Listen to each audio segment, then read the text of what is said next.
Hello guys, कैसे हो आप सभी। आप देख रहे हैं टुडे शेयर और हम डिस्कस करने वाले हैं 22 जनवरी 2026 को क्या रहने वाला है। आपको स्क्रीन पे नजर आ रहा होगा कि मैंने यूएस मार्केट खोली हुई है। ऑलमोस्ट ओवरऑल थोड़ी बहुत पॉजिटिव है मार्केट। चाहे आप डाउजोन को उठाकर देखें, एसएनपी को उठाकर देखें, नास्डैक को उठाकर देखें, रसल्स को उठाकर देखें, लेकिन जो वीआईएक्स या विक्स जिसको बोलते हैं, ये आज हमें लगभग 3.78% डाउन देखने को मिल रहा है। कौन कौन सी खबर निकल के सामने आ रही हैं जो हमें पता होनी चाहिए, ओवरऑल मार्केट में अभी क्या चल रहा है, जिसका इम्पैक्ट हमें 22 जनवरी को देखने को मिलेगा। चलिए एक बार इस पे नज़र डालते हैं और मैं आपके सामने एक सबसे बेहतरीन अपडेट रखने जा रहा हूँ। ये update overall Indian stock market की पूरी पिक्चर क्लियर करने वाला है। यहाँ पर आप देखेंगे तो एनडीटीवी वर्ल्ड का ये आर्टिकल है जो कि 21 जनवरी 2026 को पब्लिश किया गया है। अब यहाँ पर हमको एक बहुत इंपॉर्टेंट डेटा देखने को मिलता है, एक इंपॉर्टेंट हेडलाइन देखने को मिलती है। इस हेडलाइन का मतलब साफ है कि यूरोप और अमेरिका के बीच में एक बड़ी ट्रेड वॉर यानी कि व्यापार की लड़ाई शुरू हो गई है। अब इसका पूरा मतलब एक बार हम पॉइंट बाय पॉइंट समझ लेते हैं और फिर देखेंगे कि भाई कल मार्केट में क्या असर देखने को मिलेगा इसका। 22 जनवरी को वो कौन सा इम्पैक्ट है जो हमें ध्यान में रखकर चलना है। अब यहाँ पर गाइस थोड़ा नीचे चलने के बाद हमें बहुत क्लियर देखने को मिल रहा है कि जो यूरोप यूनियन है, जिसको ईयू भी बोलते हैं, ईयू की जो पार्लियामेंट है, उसने एक बड़ा फैसला लिया है।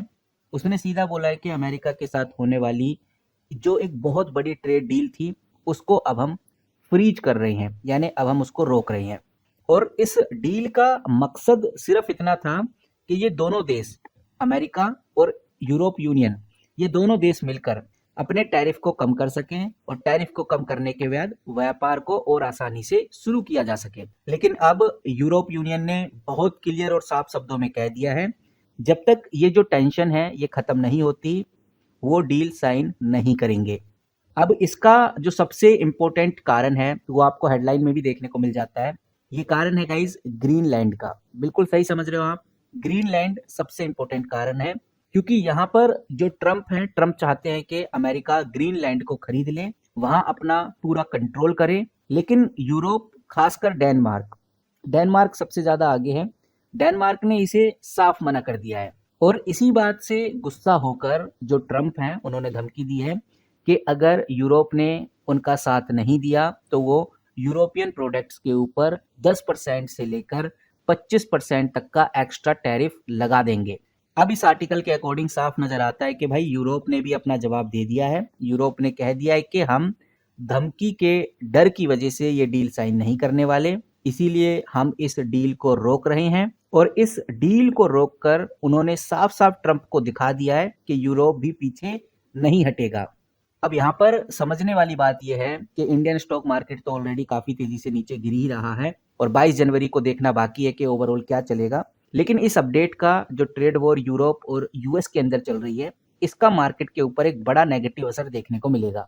ये न्यूज इंडियन स्टॉक मार्केट के लिए तो काफी बुरी है क्योंकि जब दुनिया की सबसे बड़ी इकोनॉमी यूएस और यूरोप आपस में लड़ रही हैं तो पूरी दुनिया की जो मार्केट है वो गिरने लगती है।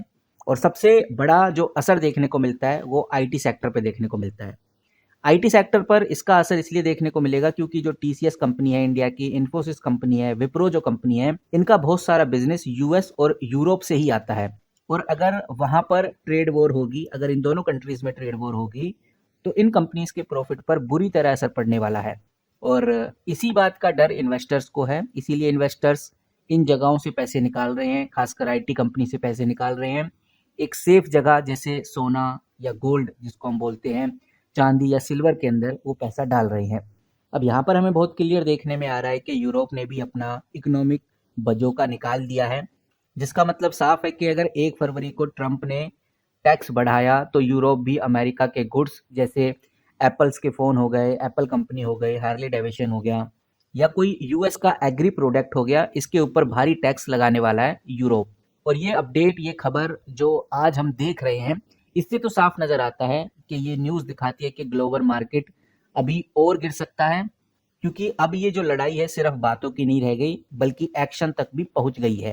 तो अगर हम यही बात करें कि कल ओवरऑल इंडियन स्टॉक मार्केट कैसा परफॉर्म करने वाला है, तो गाइस कह सकते हैं कि जिस तरह से यूरोप ने अपना एक्शन रखा है आगे, यूएस के ट्रेड डील को जिस तरह से फ्रीज करने की न्यूज़ हमें देखने को मिल रही है, ये वैसे तो एक बहुत बड़ा नेगेटिव ट्रिगर पॉइंट है और अगर आज रात जैसे आप देख सकते हैं अभी मार्केट चली रही है, फिलहाल अभी यूएस की मार्केट अच्छा खासा परफॉर्म कर रही है, डाउ जोन पॉजिटिव है, एस&पी पॉजिटिव है, नास्डैक भी हमें पॉजिटिव ही देखने को मिल रहा है, लेकिन बहुत बड़ा जंप नहीं है, बट हाँ थोड़ी बहुत पॉजिटिविटी देखने को मिल रही है। और अगर आज अमेरिकन मार्केट यानी वॉल स्ट्रीट इस न्यूज़ पर गिरता है, बहुत ज़्यादा उछाल आज अमेरिकन मार्केट में देखने को नहीं मिलता, तो इसका इम्पैक्ट हमें इंडियन स्टॉक मार्केट में देखने को मिलेगा। हम कह सकते हैं Indian stock market gap down खुल सकता है। गैप डाउन मतलब कि जिस प्राइस पे ये बंद हुआ है उस प्राइस से भी नीचे खुल सकता है। और अगर ये सब कुछ ऐसा ही चलता रहा तो निफ्टी आप देख सकते हैं 25,157 रुपये पे ट्रेड होता हुआ नजर आ रहा है। तो हम कह सकते हैं कि 25,000 से नीचे भी निफ्टी खुलता हुआ नजर आ सकता है अगर सिचुएशन ऐसी रही तो। खासकर आईटी सेक्टर के ऊपर हमें ज़्यादा असर देखने को मिलेगा। इंडिया की जो आईटी कंपनीज हैं जैसे टीसीएस हो गया, इन्फोसिस हो गया, विप्रो हो गया, एलटीआई मिंट्री हो गया, इनका 80% बिजनेस यूएस और यूरोप से ही आता है। यही रीजन है कि अभी विप्रो कुछ दिन पहले डूबा था, अब एलटीआई मिंट्री डूबता हुआ नजर आ रहा है, टीसीएस और इन्फोसिस भी आपको कुछ खास परफॉर्मेंस में नजर नहीं आ रहे। और ये बात भी अब हमें ध्यान रखकर चलनी है कि यूएस और यूरोप के बीच में ट्रेड की लड़ाई होती है तो वहाँ की जो कंपनीज हैं अपना खर्चा यानी अपनी स्पेंडिंग रोक देती हैं। इसका मतलब साफ है कि इंडियन आईटी कंपनीज को नए कॉन्ट्रैक्ट्स मिलने में काफ़ी देरी हो जाती है। तो इसीलिए कल हम ये ज़रूर कह सकते हैं कि निफ्टी आईटी में एक भारी बिकवाली देखने को मिलने वाली है। अब ये चीज़ कितनी आगे जाके सही निकलती है या नहीं वो तो कल ही पता चलेगा। बाकी आप किस तरह से देख रहे हैं मार्केट को कमेंट करके ज़रूर बताइए। जैसी कोई बड़ी खबर, बड़ी न्यूज़ आती है इंडियन स्टॉक मार्केट को लेकर तो सबसे पहले आपके साथ शेयर करूंगा। मिलते हैं इस किसी नई वीडियो के साथ, तब तक के लिए take care and good bye.